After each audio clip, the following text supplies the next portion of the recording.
안녕하세요. 주식톡톡 한혜솔입니다. 오늘은 쉽게 보는 재무제표 이것만 확인하자 세 번째 시간이죠. 첫 번째 시간에 손익계산서에 대해 알아봤고 두 번째 시간에는 재무상태표 같이 공부해봤어요.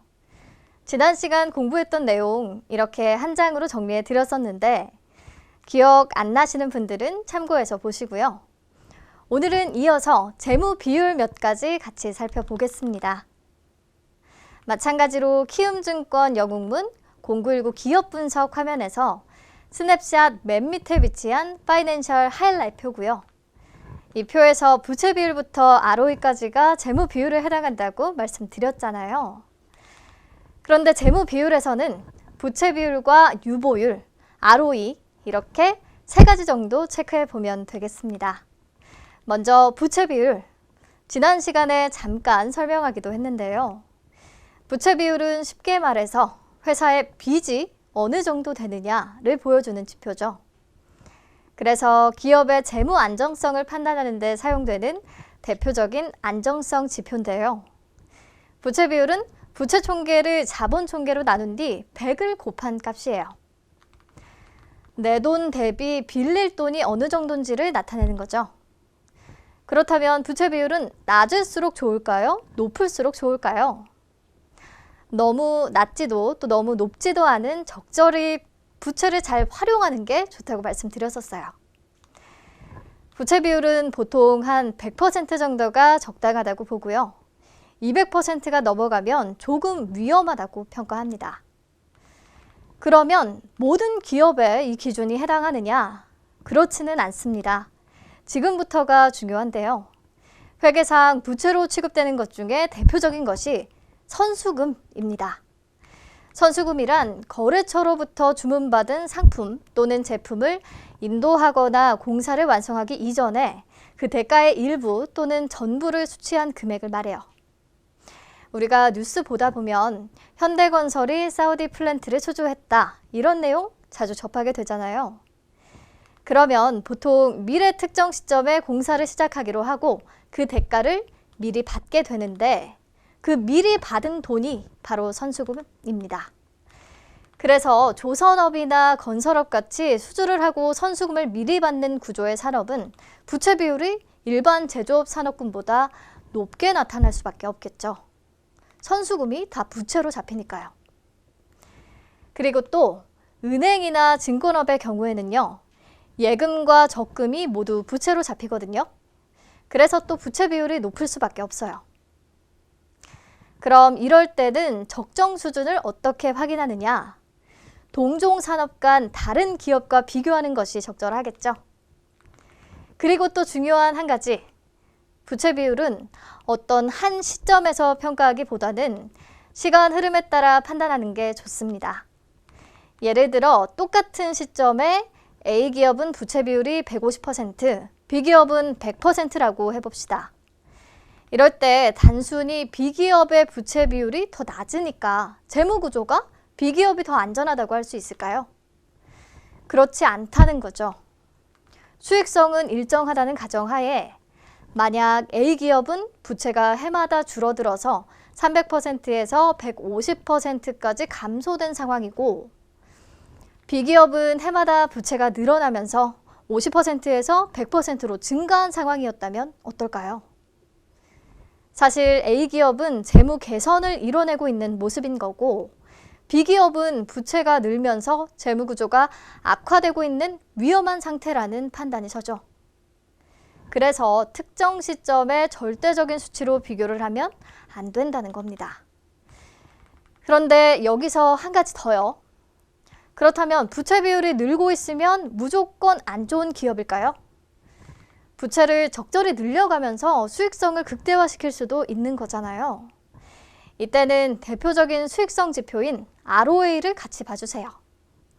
ROA는 당기순이익을 총 자산으로 나눈 뒤 곱하기 100을 한 값, 즉 당기순이익을 총 부채 플러스 총 자본으로 나눈 뒤에 100을 곱한 값이죠. 즉 투입된 자산 대비 순이익이 얼마나 났는지를 나타내는 지표입니다. 그래서 부채 비율이 조금씩 늘어나는데 ROA도 같이 상승하고 있다. 그러면 부채를 잘 활용하고 있구나 라고 평가할 수 있겠습니다. 부채 비율이 늘어나는 걸 안 좋게만 볼 수는 없다는 거죠. 좀 복잡했는데 오늘도 뒤에서 총 정리해 드릴 테니까 그때 다시 한번 정리해 보시고요. 다음 넘어가서 유보율 볼게요. 유보율은 이익잉여금을 납입 자본금으로 나눈 비율입니다. 사내에 얼마나 많은 잉여자금을 보유하고 있는지 알 수 있는 지표죠.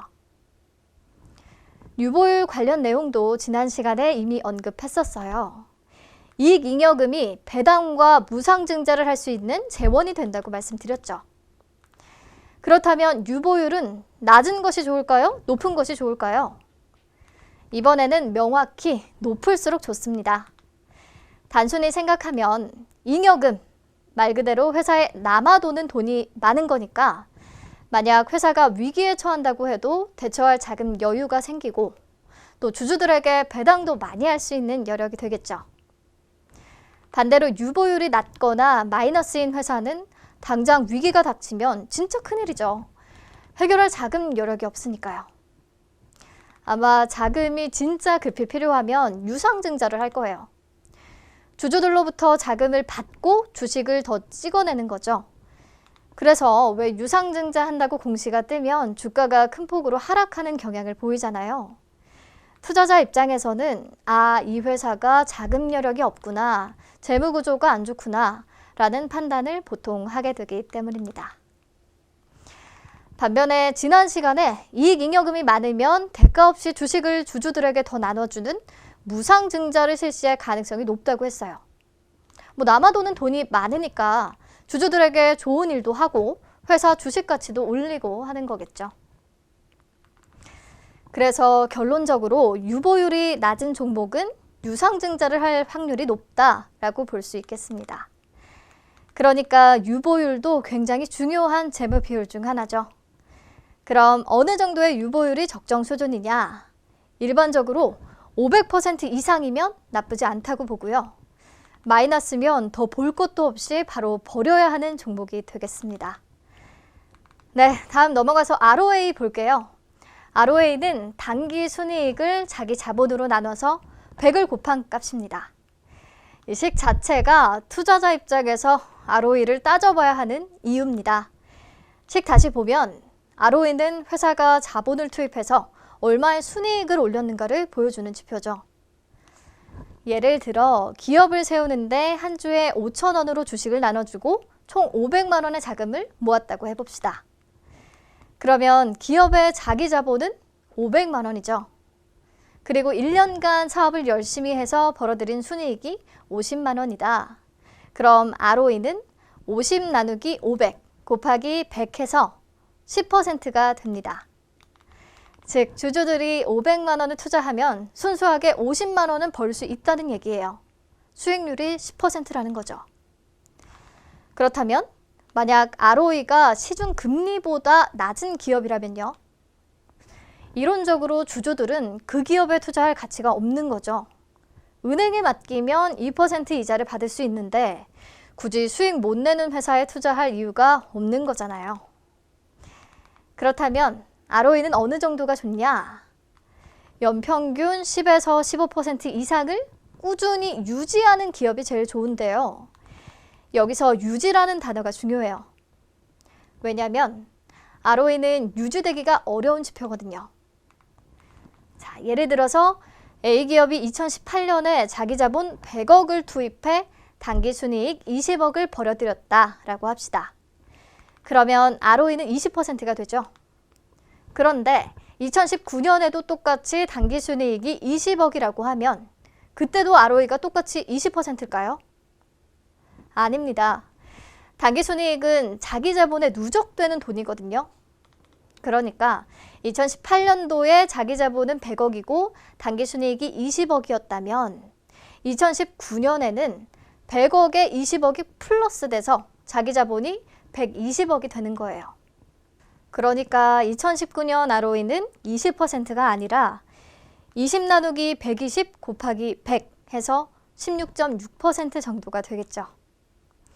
전년도와 똑같은 크기의 단기순이익을 벌여들였지만 ROE는 더 낮아지는 결과가 나오게 되는 겁니다. 그래서 ROE를 같은 수준으로 유지한다는 것은 회사의 순이익이 계속 더 많이 증가하고 있다는 의미니까 수익성이 좋은 기업이라고 판단할 수 있겠죠. 투자의 대가 워런 버핏 역시 ROE를 중요한 투자 판단 지표로 꼽았는데요. 특히 3년 연평균 15% 이상인 종목에 투자해라 라고 권유했습니다. 그 역시 단순히 ROE가 높기만 한 것이 아니라 꾸준히 높게 유지되는 기업에 투자하라고 강조하고 있는 거죠. 네, 오늘 부채 비율, 유보율, ROE 같이 챙겨봤는데 총정리하겠습니다. 부채 비율은 부채 총계 나누기 자본 총계 곱하기 100으로 구한다. 내 돈 대비 빌린 돈이 어느 정도인지를 나타내는 지표다. 부채 비율은 너무 낮지도 너무 높지도 않게 적절히 잘 활용하는 기업이 좋은데 일반적인 기업의 경우 100% 정도가 적당하고 200%가 넘어가면 좀 위험하다고 평가한다. 그런데 조선업이나 건설업 같이 수주를 하고 선수금을 미리 받는 구조의 산업은 부채 비율이 일반 제조업보다 높게 나타날 수밖에 없다. 이럴 때는 동종 산업 내에서 다른 기업과 비교를 해야 한다. 그리고 부채 비율은 특정 시점에서 절대적인 수치로 평가하기보다 시간 흐름에 따라 판단하는 게 좋다. 부채가 점점 줄어드는 기업이 재무 개선이 이루어지는 상황이므로 더 좋은 상태고 부채가 조금씩 증가하는 추세라면 ROA를 체크해라. ROA도 같이 늘어나고 있다면 괜찮다. 유보율은 이익잉여금을 납입 자본금으로 나눈 비율이다. 이익잉여금은 배당금과 무상증자의 재원이 되므로 유보율은 높을수록 좋다. 유보율이 낮을수록 유상증자를 할 확률이 높고 그러면 주가는 떨어지는 경향을 보인다. 일반적으로 500% 이상이면 나쁘지 않다고 보고 마이너스면 더 볼 것도 없이 바로 버려야 하는 종목이다. ROE는 단기 순이익을 자기 자본으로 나눈 뒤 100을 곱해서 구한다. ROE가 은행 이자보다도 낮다면 투자할 가치가 없다. ROE가 10에서 15% 이상을 꾸준히 유지하는 기업에 투자해라. 이렇게 깔끔하게 정리해 볼 수 있겠습니다. 네, 오늘 주식 톡톡은 여기서 마치고요. 다음 시간에 마지막으로 투자 지표 같이 보면서 쉽게 보는 재무제표 시리즈 마무리할게요. 안녕!